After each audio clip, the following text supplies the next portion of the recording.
Okay, our guest tonight is Gary Haney, design partner at Skidmore, Owings & Merrill, New York. And it is probably not an exaggeration to say that SOM was the most influential American firm of the 20th century. And due to the significance of its role, SOM provides an interesting backdrop against which to understand the changes in the role of the architect, what society takes to be progressive or advanced in design of the built environment, and how individual designers relate to the larger cultural projects of which they find themselves a part.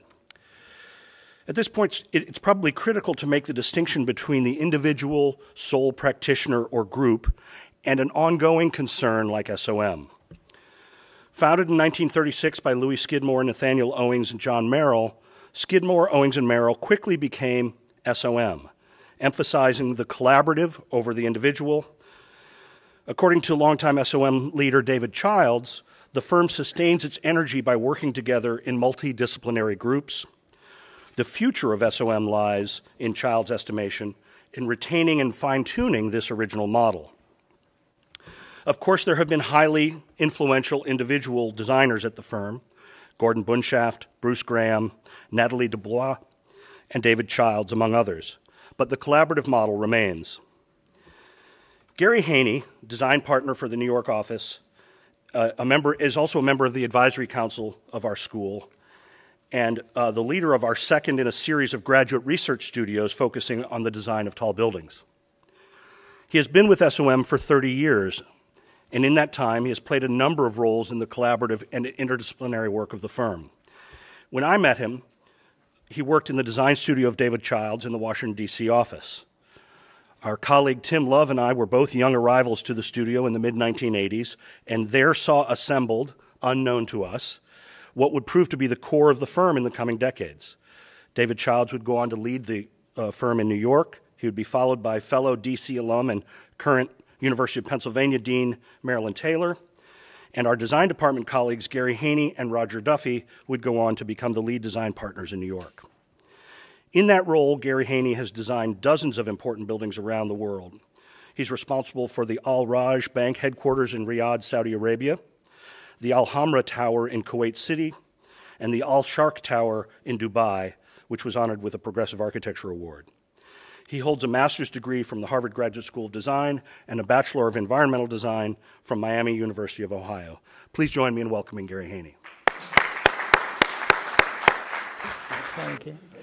I'm dubious of the 20th century part. In 1950, the AIA named Ralph Walker the architect of the century. So how many people know who Ralph Walker is? Okay. So anyway, other than that, it was pretty accurate. It's a pleasure to be here. A lot of this will be review for my tall building studio, but they're going to take these ideas to the next level, and we're well on our way. So let me get started. The title is Extreme Endeavors, and the idea tonight is to place super tall buildings. Let me do this. Did that work? No. Trying to. Oh, whoa. Makes a little noise, too. Wait, it's still beeping. Okay. Is to place the concept of super tall buildings in a larger perspective. So I'm going to do a little history, a little culture, and some in-depth technology about things that are unique to super tall buildings. Anyway, we're attracted to extreme endeavors, whether it's a foot race, Formula One, super fast airplanes, or more recently, the America's Cup.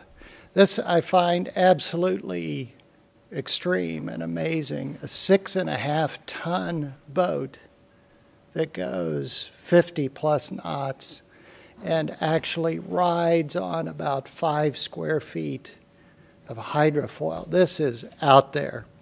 And I think it's very architectural, but it's a spectacular effort. Likewise, Felix Baumgartner, who jumped from a weather balloon in the troposphere and achieved Mach 1.25 without an aircraft. Pretty extreme. But as I said, we're here to place super tall buildings in this extreme context.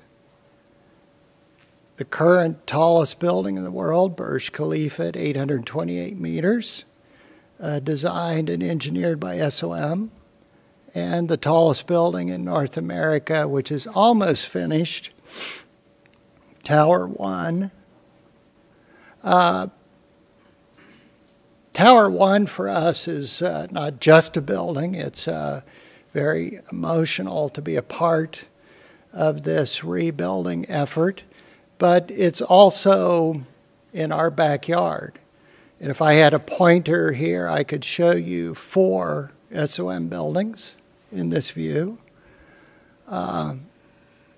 Likewise, you could see our office just to the upper left corner there. So this, we have a very strong attachment to this project. This is taken from the level of the future observation deck. Why am I showing you this? Because part of my theme here tonight is that literally all of these super tall buildings have observation decks. This one's going to make a lot of money. I think they leased it for $75 million a year. This was the mast coming over from New Jersey and being assembled. I can't believe these guys do this for a living. And again, this places the spire in context. And you could see off in the distance the Empire State and the Chrysler Building. We'll be looking at those in just a minute. SOM is a leader in tall buildings. We have, since the late 60s, developed the techniques, and both structural and architectural. We're responsible for 6 of the 12 tallest built buildings in the world, including Alhambra, which George mentioned, 412 meters. Trump International in Chicago, 423 meters. Jin Mao, 421. John Hancock, Sears, now the Willis Tower, and Tower 1, and Burj Khalifa. That was a little commercial there. Sorry, but I have to do that. So I'd like to talk a little bit about the physical and cultural context of extreme buildings. The Earth's crust here is compressed into the highest point, Mount Everest, and the lowest, the Marianas Trench, about 35,000 feet in each direction. You see here Burj Khalifa placed in that context at roughly 2,700 feet. Most of the world's population, of course, exists where the atmosphere is densest. And here you see another, here's Felix again. He was jumping from 24 miles out. The Apollo program was 240,000 miles out. And Voyager, having just left our solar system, is about 9 billion miles out. It is also the fastest man-made object, travels at 38,000 miles per hour. As I mentioned, most of the population lives in about the first 1,000 feet of atmosphere. A few exceptions are Mexico City. But in general, we occupy a very small ribbon of space around the Earth. Also, if you place buildings, rather than measuring from the same baseline, any building in Bolivia is much taller than Burj Khalifa. Also, you see up well, it's kind of drifted off there. That's Mount McKinley in the background. As buildings become towards a kilometer tall and even taller, the atmosphere actually comes into play. You'll see a building at 2,000 feet gets 6 to 7 minutes more daylight or solar radiation every day. Likewise, the atmosphere, this is a project we're doing in Korea at about 600 meters. It's under construction. And we're actually using the change in air pressure from the top to the bottom to generate electricity. So the building has a hollow core that actually takes in air. We made a feature of this, again, the observation deck. But that change in air pressure actually spins the turbines and generates electricity. Buildings aren't the only really big objects that are built. Everybody thinks of an aircraft carrier as being impressive in scale, but what's really impressive are the large, we were talking about this the other day, the large tankers and container ships. The Knock Nevis was the largest at 440 meters. It's been decommissioned, but it represents a class of ships that will be commonplace all over 400 meters. They're called the Triple E class. Here you see it compared to the QE2, Empire State Building, and the Pentagon in plan. If the Knock Nevis was a building, it would be the 4th largest building. So that also gives you a little context for super talls. There's also a 4th dimension to this, which I'll talk a little bit about in a moment, but the time that a building lasts as the tallest building in the world is becoming compressed. And right now there are probably 6 towers on the boards or under construction that will be taller than Burj Khalifa in a couple of years, and I'll have to change this slideshow. Also, geographically, the epicenter of this effort is moving east. There may be 60 towers in China that are planned to be over 300 meters. What you'll see as we go through these brief history here is that the super tall tower tends to follow money. That may sound obvious, but clearly, in addition to being a source of pride, it takes a lot of capital to build these, so they tend to go where the money is. And here's my highly selective history that I've titled Rising Above.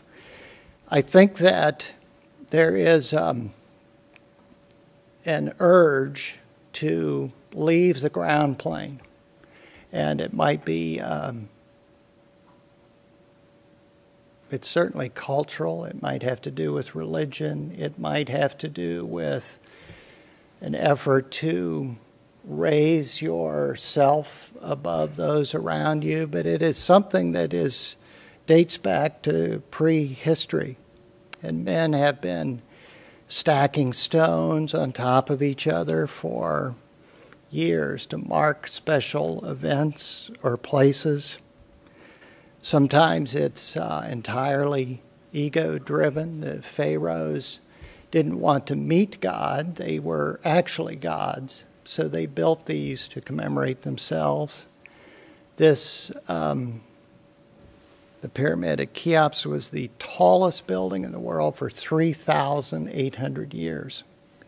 So I think they did a pretty good job there. 196 meters. Then in the Middle Ages, of course, the Gothic churches eclipsed that. The Lincoln Cathedral was the tallest building in the world for the next 280 years. There were other reasons to build tall. It certainly gave a military advantage. This is a picture of Bologna, where you could see a few of the towers that remain, and the towers, of course, were representative of the competing families. And in the 13th century, there were as many as 180 of these towers, which gives you this sort of eerie picture that is presages modern cities.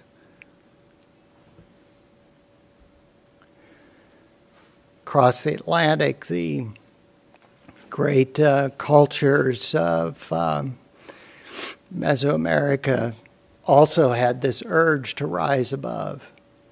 And those pyramids and the temples at the top were sacred, magic places. They had the ability to remove the upper classes from those around them. Here at Teotihuacan, you could see clearly they were man-made mountains. And those who were able to rise to the top were lifted above the commonplace. So if you can imagine that your entire life existed below the tree canopy, those handful of people who could get this particular view, in this case Tikal, were a very special group indeed, and gave them a special place simply by their elevation above. This is not easy for us to understand today because we just click on Google Maps and we can see any part of the world from the air. So this transformative view isn't quite the same. However, there is a physical reaction. There's a feeling in the gut that you get when you stand at the edge and look over and you're soaring above the clouds. In this case, from Burj Khalifa. We have recently added these spectacular boxes to the top of the Willis Tower. And believe me, it's hilarious to watch people, whether they'll step out there or not. But again, even though we don't have that same religious, cultural magic attached to this, there is a visceral feeling that happens when you're out there that is truly unique. A little bit of history here, and I hope there aren't any historians because this is highly selective as well. I'm going to start in 1853. There was an exhibition on the site in New York that's now Bryant Park. That was in response to the exhibition in London, 1851. These exhibitions were the internet of their time. These were the places where the new ideas were shown. And if your city didn't have a great exhibition, you just weren't on the map. So Paris, of course, and Chicago, here's the Ferris wheel on the Midway. Anyway, New York in 1853 did their own Crystal Palace. And also next to it, you see that odd tower. That's Ladding Tower. It was a private enterprise to make money as an attraction. And it was across 43rd Street, not quite attached to the same grounds. Another event for my history here occurred in the Great Hall, which was filled with all kinds of industrial inventions, including Elisha Otis. Now, everybody knows he didn't invent the elevator. What he did was invent the brake for the elevator.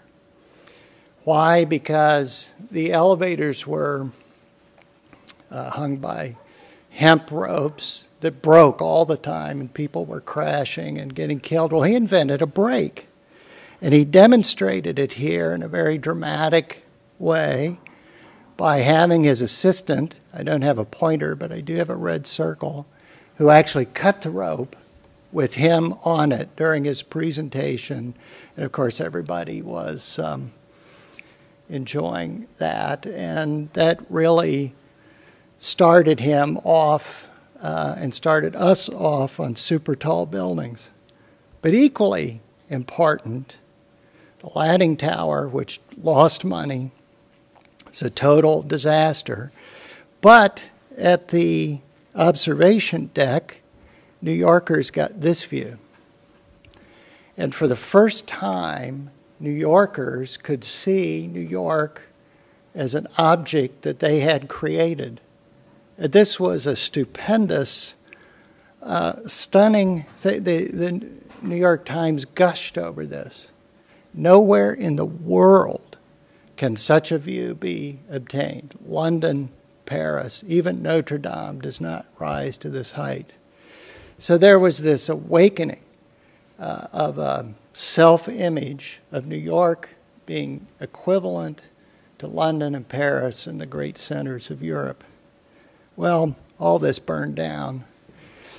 The Crystal Palace burned in 1856, and about 18 months later, the Landing Tower, which was made of wood, burned down.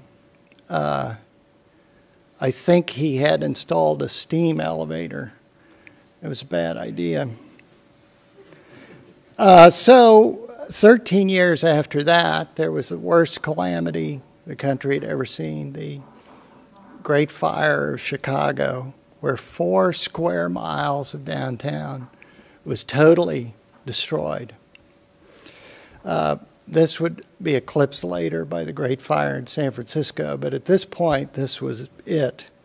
And it was so tragic and so devastating that the architects and building officials knew they had to do something. The response was really two-pronged. One was a fireproof building on the right, the Monadnock, solid masonry. On the left, the home insurance life building by William LeBaron Jenney. Now, the Monadnock, while it was a spectacular piece of architecture, was already at its limit. It was already as high as you could build a masonry building. Those walls are, I think, about 15 feet thick. So it was doomed from the start as a model for extreme height. However, the home insurance building had a whole different approach, a lightweight frame. And this frame could be clad in fireproof material, and actually there was no limit on how high it could be stacked up. It also had another development where the skin was not load-bearing, and it was not even holding itself up. It's actually hung on the structure. What that means is that each floor solves for itself, and again, that could go infinitely. Now, what happened with those great ideas? New York stole them, and there was a stock market boom in the late 1880s, and everybody started building. The first tall building was the New World Tower near Municipal Hall. The Flatiron Building, of course, which still stands today. The Singer Tower, which is a fabulous building, 612 feet tall, unfortunately torn down for an SOM project. That always gets a laugh. The MetLife, which is another beautiful building at 700 feet. And the crowning achievement, the Woolworth Tower, probably one of the greatest tall buildings ever designed by Cass Gilbert. It is a steel frame. It is clad in a Gothic limestone, and it achieved heights that were really shocking to New Yorkers at the time. I like this slide because it shows in the lower right corner the municipal building by McKinley White. McKinley White never got the tall building thing. They couldn't stretch the classical language to those heights. So you see these two buildings, and one is this spectacular neo-Gothic masterpiece, and the other is probably the worst McKinley White building ever. But I love this slide. Here's those guys again. Oh, how they do this. Woolworth saw this building as a monument to commerce. This was, for him, a statement of how successful capitalism could be. It was a statement that he wanted to send around the world. You could see Singer in the background there as well. And he really thought that this was a beacon of capitalism, which I think is a pretty effective slide there.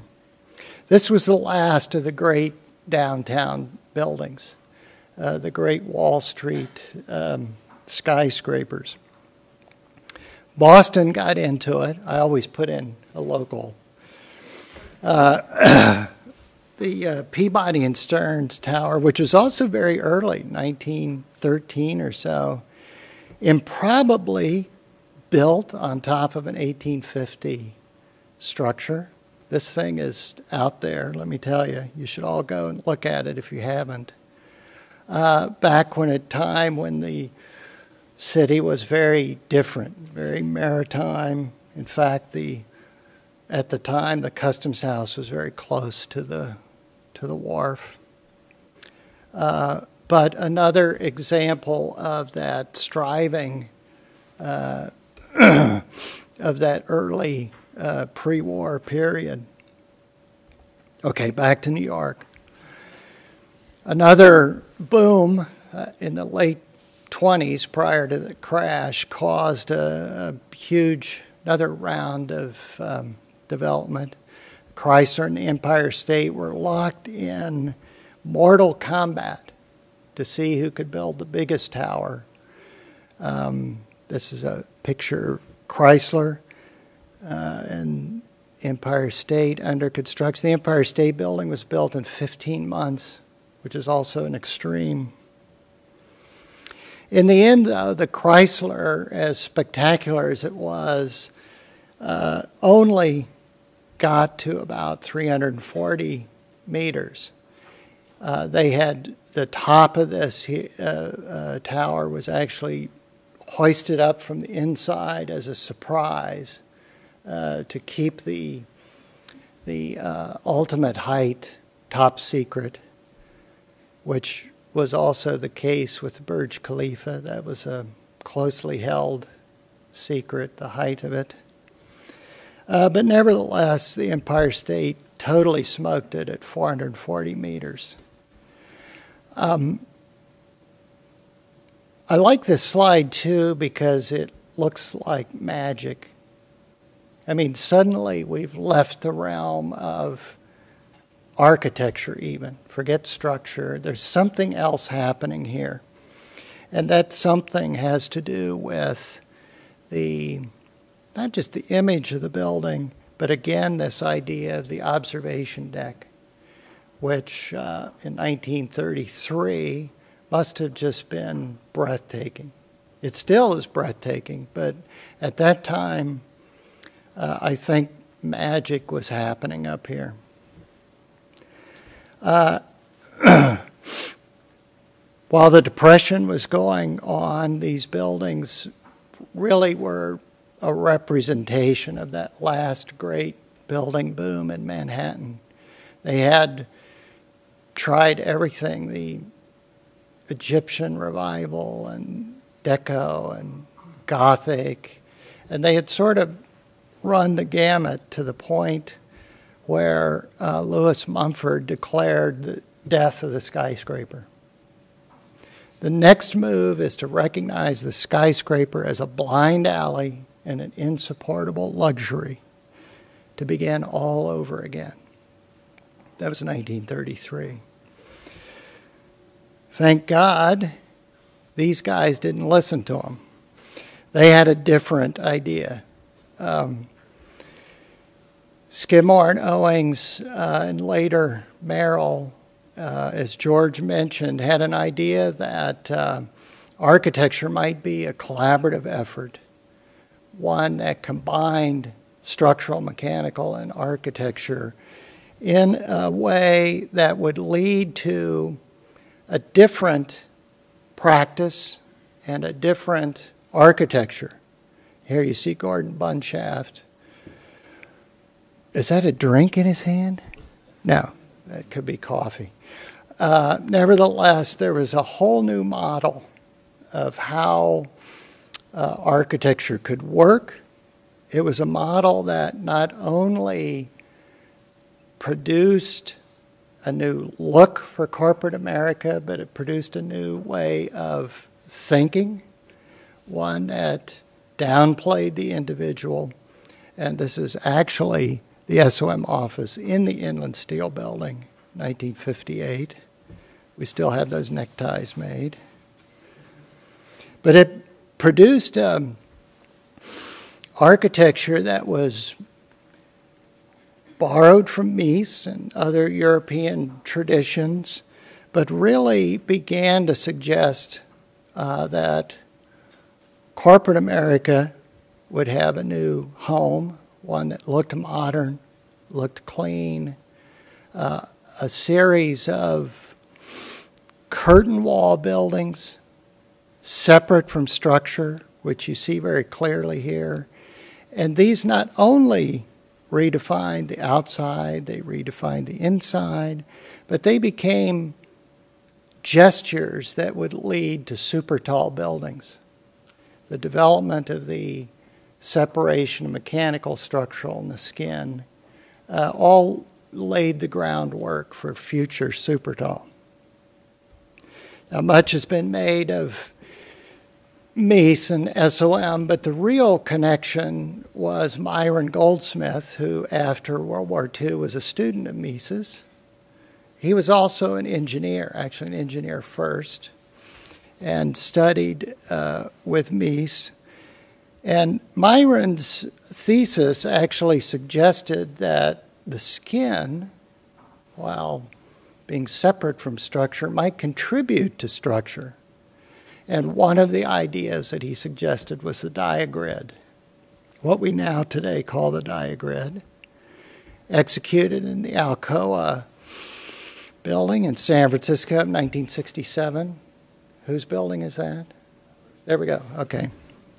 Which we're studying, which was a example of the diagrid, but more importantly, what's happening here is the architecture and the structure are inseparable. The structure is the architecture and vice versa. It's still a very powerful building today, but again, it suggested a solution that Bruce Graham and Faz Khan took to the next level in Chicago with the John Hancock Tower. And here you see the diagrid taken to a completely different scale.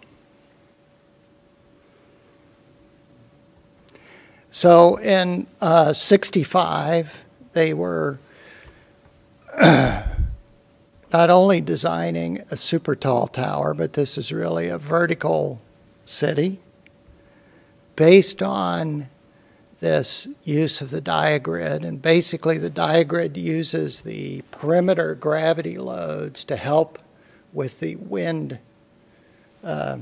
stiffening. And I'll talk more about that in a minute. But also it was a very efficient structure.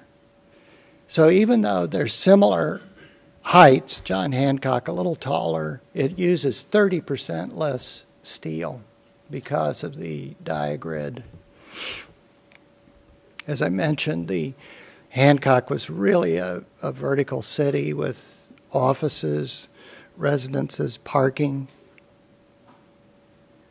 Interestingly, they were afraid that the diagrid would cause the spaces behind it to have less value, and just the reverse happened. The designers, like in this case Charlie Feaster, turned them into the most special spaces in the building, and they are today still the most valuable. There's an apartment. It's just pretty nice. Anyway, the Hancock introduced people again to the idea of rising above. In this case, you actually had apartments that prior to Burj Khalifa were the highest apartments in the world, and often when you go in there, you're above the clouds. It's just breathtaking. It also became an urban landmark. It was well accepted and is still nicknamed Big John. It has a beautiful setting there on the lake. Foz and Bruce Graham went on to do the Sears Tower, now the Willis Tower. A different structural concept here. This is the bundled tube. In this case, the building is designed like a 9-square tube. The bundles support themselves and buttress each other. It too became a skyline element, slightly less beloved. It has a shape that's kind of hard to fall in love with. All right, now a little technical stuff here. I'll try and speed this up. When you're designing tall buildings, the wind is the most important element and how you balance the building's response to the wind. And those elements are wind sail, the shape of the building that catches wind, just like a sail causes overturning. That causes uplift, which is resisted by gravity. Now, turbulence, which you see there, the guy's coattail, when you're in an airplane, it's bad. In a building, it's good. Why? Because turbulence confuses the wind, and I'll show you a couple of diagrams here in a moment. Any building really over 40 stories has to go through a wind tunnel testing, and not only testing, but there's an interactive relationship between the wind tunnel and the shape of the building. The shape is really critical. You might think a circle is the best shape for tall buildings, actually the worst. And you can see that diagram. You see the crosswind movement, the second one from the top. Because it's a smooth shape like a wing, the movement caused by the wind actually contributes to a greater side-to-side movement, where really the best idea is a hole through the middle, which has very little side-to-side movement. Likewise, the turbulence that flows off of these shapes, the more you can disrupt that, the better. Because in many ways, the front and the back of a building are like an airplane wing. The wind pushes this way, but it also pulls this way. On residential towers, it's really acceleration that controls. So that movement that the wind starts causes acceleration. If you're in an office building, you can put up with that. In fact, the old World Trade Towers used to move 18 inches. And you could watch one across the other, and the combined, it was a little disconcerting. But if you're flat on your back trying to sleep, the slightest movement really is disturbing. So residential towers have to have extra stiffness to slow that acceleration. Likewise, harmonics is a bad thing. And everyone has seen, of course, the Tacoma Narrow Bridge, where the oscillation was not controlled. There was not enough turbulence to break that oscillation, and the bridge literally tore itself apart. Another thing that we're struggling with in our studio is aspect ratio. Basically, the shape of the building wants to be something less than 1 to 10. And the way that works is if I'm standing here like this, I'm pretty easy to push over. But if I stand like this, it's much harder. So the aspect ratio, the bigger, larger it can be relative to the height, is a good thing. However, as this demonstrates, it becomes, for super tall buildings, you wouldn't have a 400-meter square floor plate. So that in itself is a limiting factor. And again, there are idealized solutions, characteristics based on aspect ratio. I'll talk a little more about that in a minute.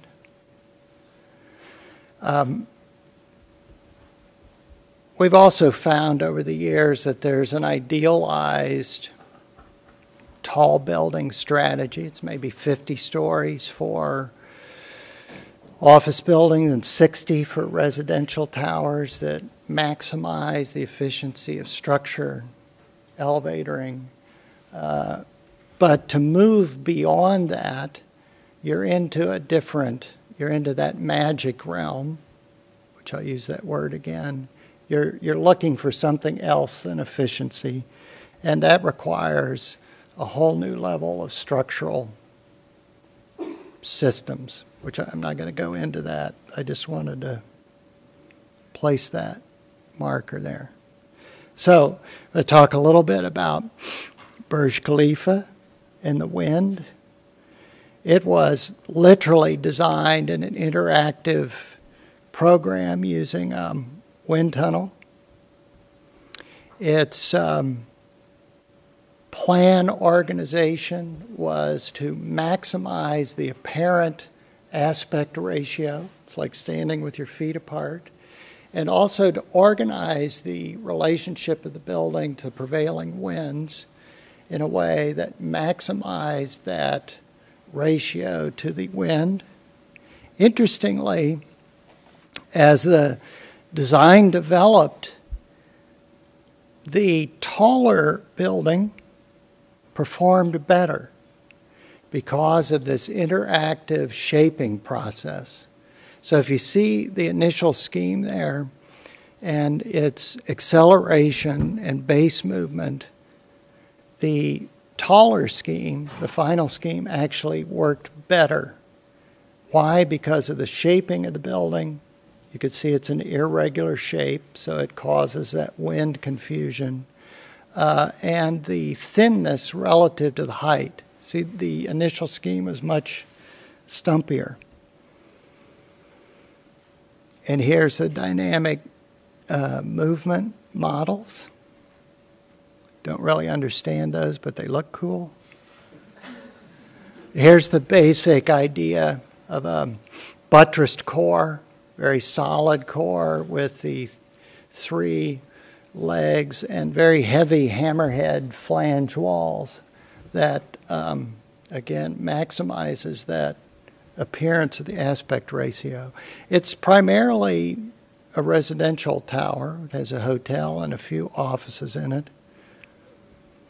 And here you see the plan. Now,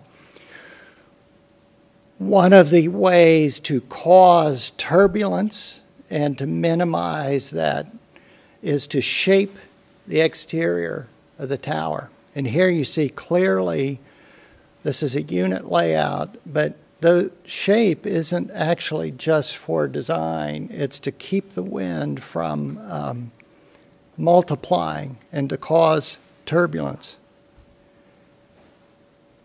There was tremendous uplift on this building. Here you see the foundation. So the foundation was about 5 meters thick, solid mat, to prevent that uplifting and overturning of the building.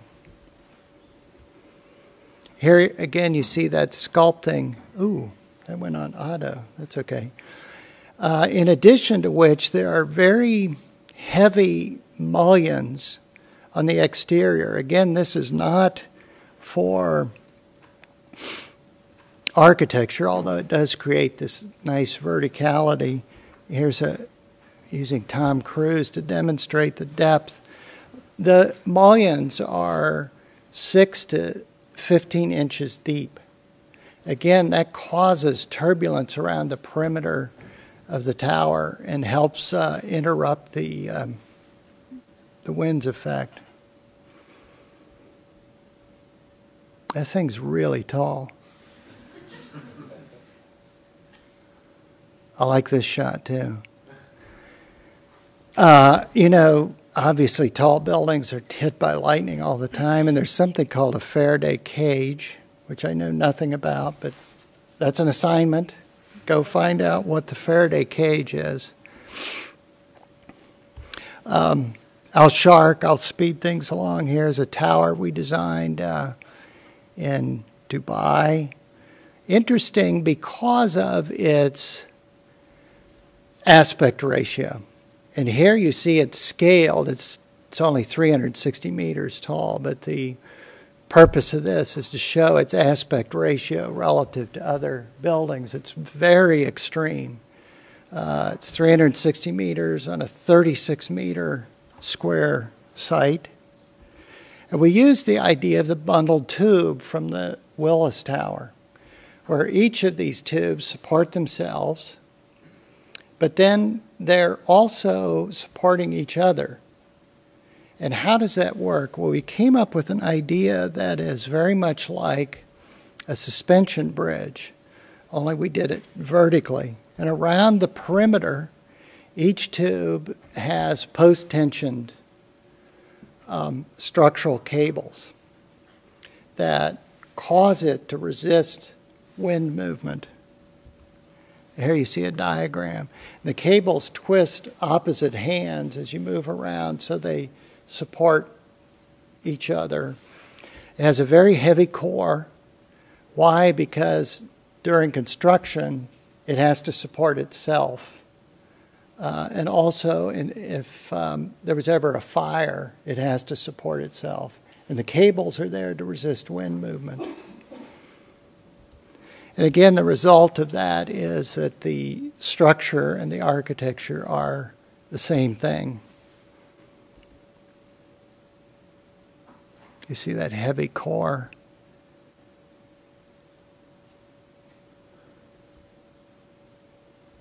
Al Hamra, which we just finished last year in Kuwait, is 412 meters tall.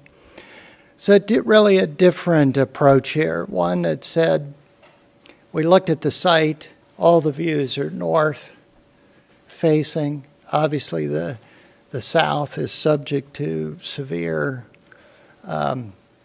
solar heat gain. And we created this logic of enclosure that said the south is going to be solid, and it's literally going to track the path of the sun around the south face. So you see a series of plans here. Every floor plate is the same square footage, it's 2,000 square meters. And as the sun moves around, the plan gets segmented until the plan on the left is also 2,000 square meters.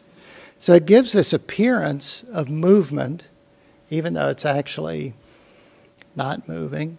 And it allows us to predominantly cover the south face in heavily insulated stone, leave the north face open to the views.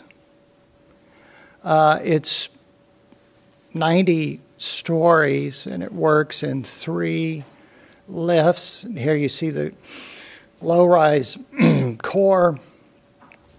There are 3 banks of elevators. It's really like 2 or 3 30-story buildings stacked on top of each other. And the 4 big cars there are the shuttles. There are 2 intermediate transfer floors. Here you see the limestone facade facing south. That south face serves as the elevator corridor on all the floors. Here you see it looking up. Structurally, then, the shape itself serves to confuse the wind, to use that phrase again. The fact that the building is a highly irregular shape causes turbulence on a very large scale, which we modeled in both the wind tunnel and the computer. And I like this shot under construction here. In a sandstorm, you can actually see that turbulence moving around that west wing, which is exactly what it's supposed to be doing. And we studied a lot of shapes with that same parameter of the same floor plate, and to see which would be the best combination of leasability and wind resistance. And then we modeled all of the stone on 3D modeling, and it was actually used that way to build the formwork. Perry did the formwork.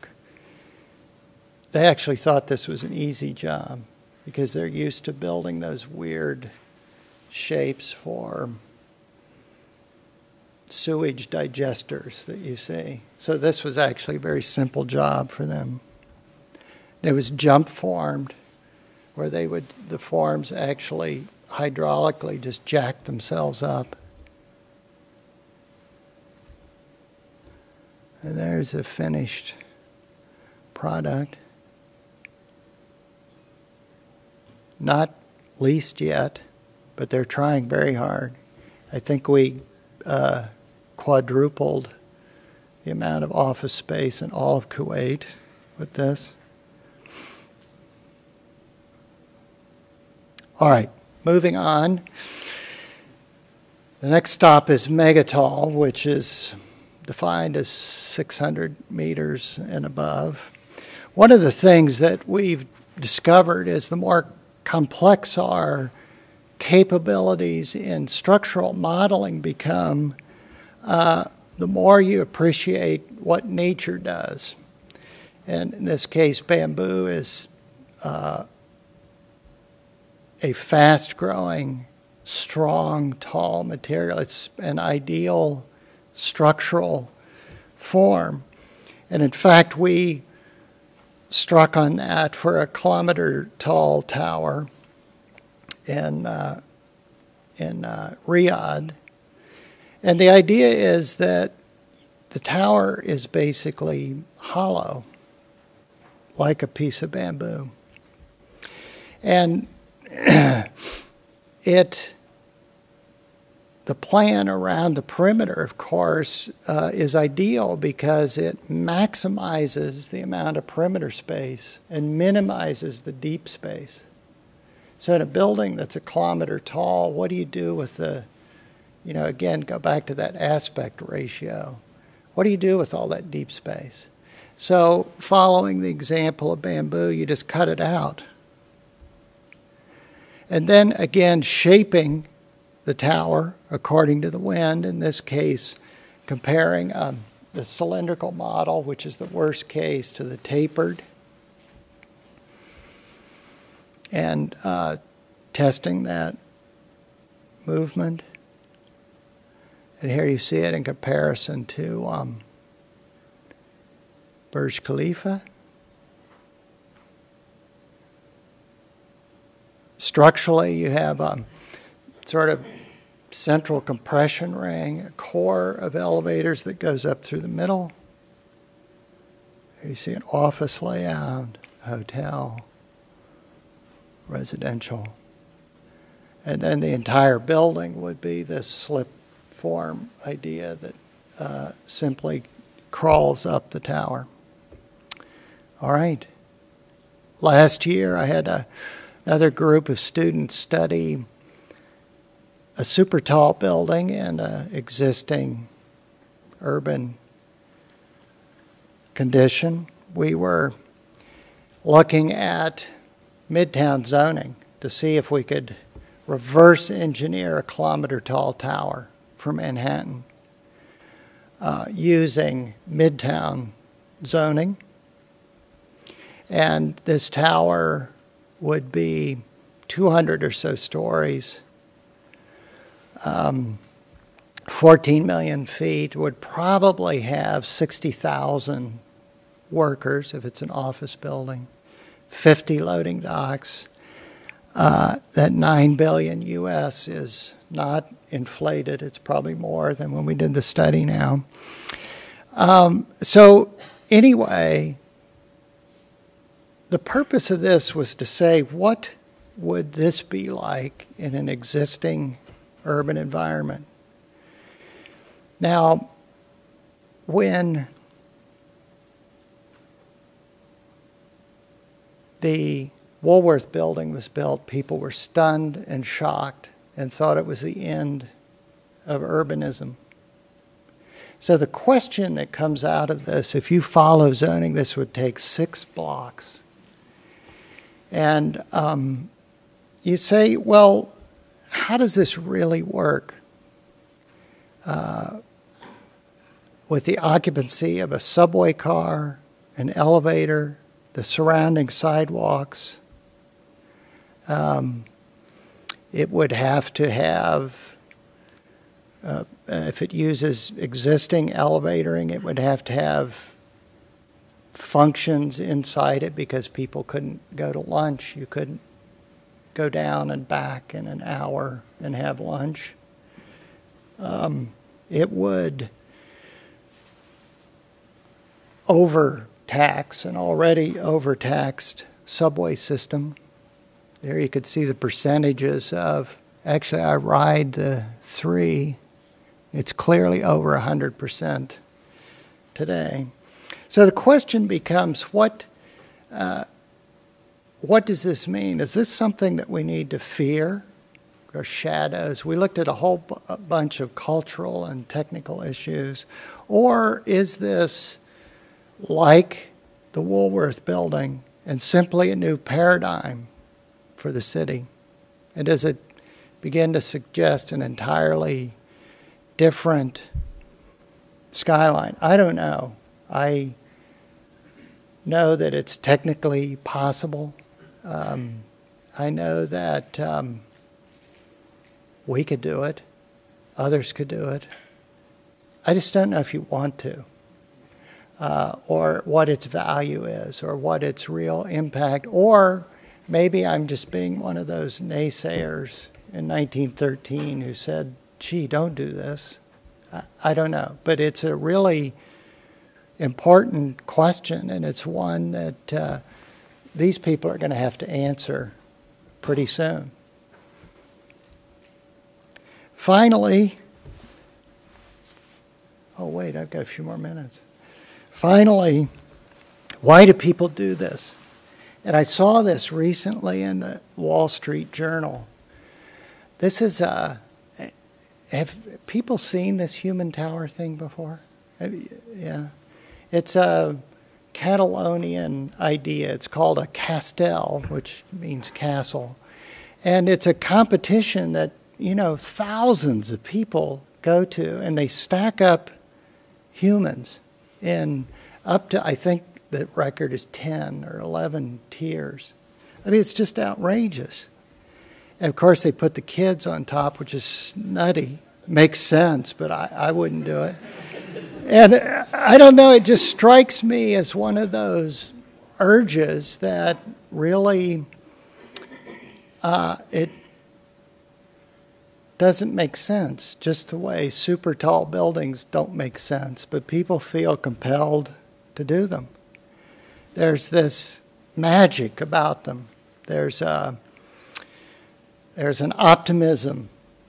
Cities want to have the tallest building. They think it says something about their sense of place. And just as New Yorkers wanted that magic in the 30s, and Chicago in the 70s, and the Middle East today, and certainly China, there's something about these impossible achievements that we're just attracted to, and I think they're going to be a part of our lives from now on. That's it.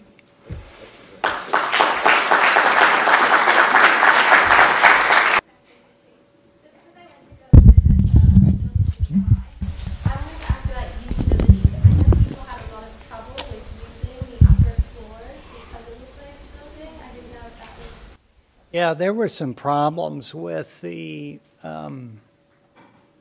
express elevators that have been solved, but the shafts were so tall that the rails were becoming misaligned in the movement of the building. So it was obviously a technology that hadn't been done before. But those express elevators were down for a couple of months. Thank you for sharing that. Actually living in them, not just the express elevators, but living that high off the ground. I haven't lived that high off the ground before, and I don't know if they're office spaces or homes. Well, they're kind of, a lot of those spaces, frankly, were sold speculatively. So probably the people who bought them aren't actually living in there. But oftentimes the distinction between, in that part of the world, in that business community, between residential and office is blurred. There's a lot of home working there. So I'm not aware of people complaining about, because I don't think they kind of live there every day. I know you may not be able to answer this, but are there any cool new projects that you're working on, like older halls or any cool locations? Okay, my job is to repeat these for our recording. Yes. But so are there new super tall buildings that you want to secretly and privately let us know about in a sort of Connie Chung way where we won't share it, but you can tell us? Right now, the tallest buildings we're doing are 600 meters. We have made kilometer-tall proposals, but they're not today going forward. The tallest building under construction is the one in Korea that I showed you with the air shaft. That'll be 600 meters. And we're just starting a project in southern China that will be 650. I have a question, Gary. It seems like this area of architecture is limited. There's really only a handful of firms that compete for this, or at least that's been my impression, is that between SOM, KPF, and now Gensler with their building in Shanghai, who are the other players in this? Who are those other? They're small firms. I've found on Wikipedia. But I mean, are they the primary competitors at this scale? Yeah. Well, there's Pele as well. Okay. People who've actually done super tall buildings. But like all these ones that are, so most of the, all those projects in China and even Korea, most all of those are being done by Western firms. The very tall buildings, yeah. It's interesting. I think it's, I'm not sure. In fact, we had a session at Engineering News Record about why Western architects are hired. And I think it's less about expertise and it's more about brand buying. That's not very flattering for me to say about myself, but I think that's true. And that's probably the case in China as well. You once said that within our lifetimes, kilometer high or mile high towers would become commonplace.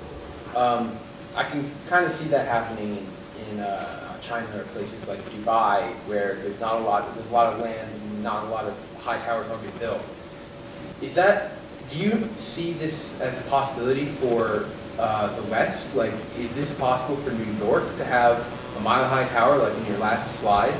How would you remove the towers that are there to make room for it?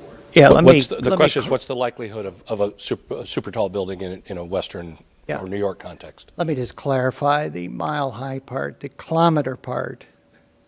One thing at a time. I think kilometer might be more.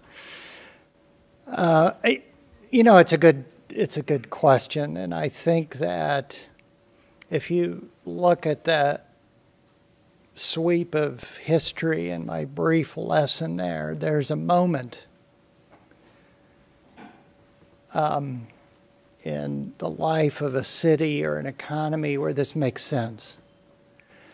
And it's usually a sort of youthful, exuberant moment. This is my theory. So, in New York, there's a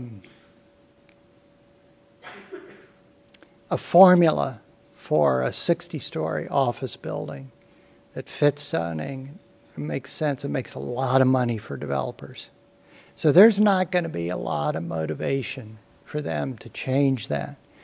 In fact, there's an interesting thing happening in Midtown where the city is trying to upzone, and they're not a portion of blocks around Grand Central Station, and they're not really getting the traction that they thought they were going to get. Why? Because a Midtown block can only support a certain size footprint. After that, say 70 stories, you start going to a sky lobby, and then the developers are going, well, what are you talking about? I can't rent a New York building with a sky lobby. Who does that? So I think there's a maturity in Western markets. There's also a very mature community resistance, let's say, to that kind of thing. So I would be surprised if someone executed my idea of a kilometer-tall building in Manhattan. I just think that there's a time frame in the life of a city where these things can happen. Probably not. I only say New York because it takes so much money to build these things that I can't imagine where else in the United States it would happen. Gary, clearly our school is interested in the tall building as a subject of study. Clearly you're interested in teaching that, and so we understand that you've taught studios before, and you're willing to come up and share your wisdom with us here at Northeastern.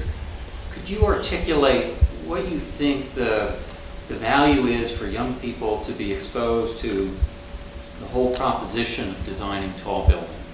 What are some of the core pedagogical goals that you have for the studio? Yeah, that's... What are the teaching goals for the studio? Come on. That is a good question. We've talked, when George came to me to talk about doing this. I really didn't want to. Can I say that? Sure, sure. But what But you're doing interested, it, so yes, the effectiveness of the case was clear.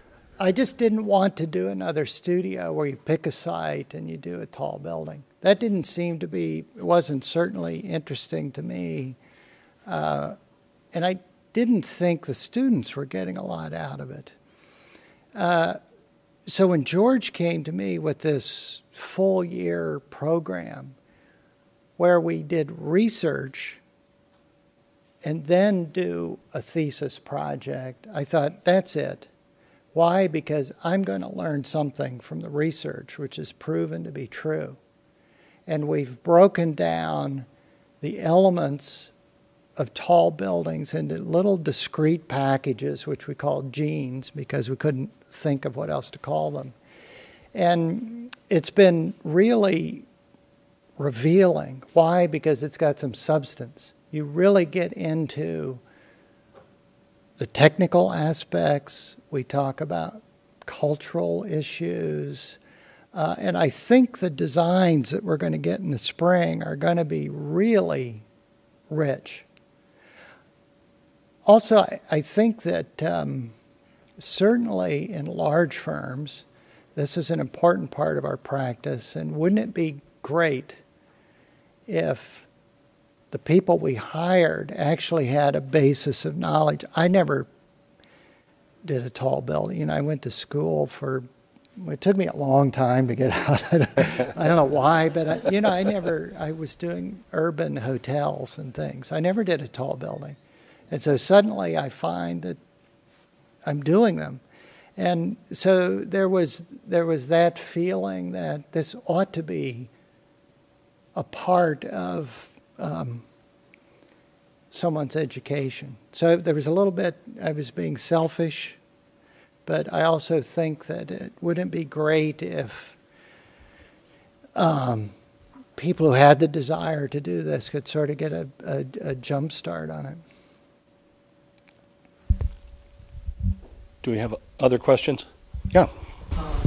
I've always been interested into the way like a tower affects the population increase, whether it's actually good or bad to a city, and if it's good, like is there a point where it's actually bad? Because, you know, when you have a tower, you're increasing the number of people that lives in that block. That means you might need wider sidewalks or streets and parking and all of that. So is there, like if it's good, is there a point where a city has to like refurbish the fabric? So yeah. What are the effects on infrastructure of these tall buildings? That's part of that study that I showed you where we were putting the kilometer-tall tower in Manhattan. It had two parts. There was a technical part, and then there was a human part. And after we got into it, we realized the technical stuff is easy. It's the human stuff that becomes the challenge. So if you have a single building that has 60,000 people, you know, that's bigger than my hometown. And if you just let that sink in for a minute, how do you get people there? Just the idea of going to lunch becomes a challenge. How is that solved for? Getting people in it, it would have to have 50 loading docks. So there's no, in Manhattan, there's not a road that's capable of delivering that many trucks to service it. So what you find is, and I think this is the nub of your question, while something like that, it becomes technically possible, supporting it is a whole another issue.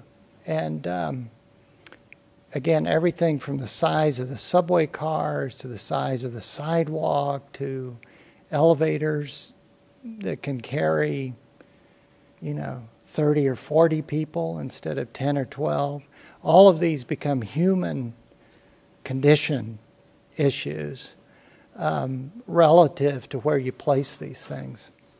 It's so clear that the engine, the animus for doing these projects, as you pointed out so clearly in many of these places, is far from a kind of rational New York City developers kind of logic, not at all. In fact, that's maybe why how you assess them is so different. In other words, if one thing is a national symbol of our having arrived, we're willing to pay the enormous amount of money to build this national symbol of our having arrived against a very different ledger than we would if we were actually trying to make a profit immediately on the thing. It's just, and therefore, the measures about something like infrastructure are very rational, thoughtful measures, but they're not necessarily tied to the reason that some of these people are building these buildings in the first place. So that probably accounts for some of the misalignment. But we should probably invite people down to chat with you afterwards, if you like. But for now, I think let's just thank you very much, and very much appreciate it.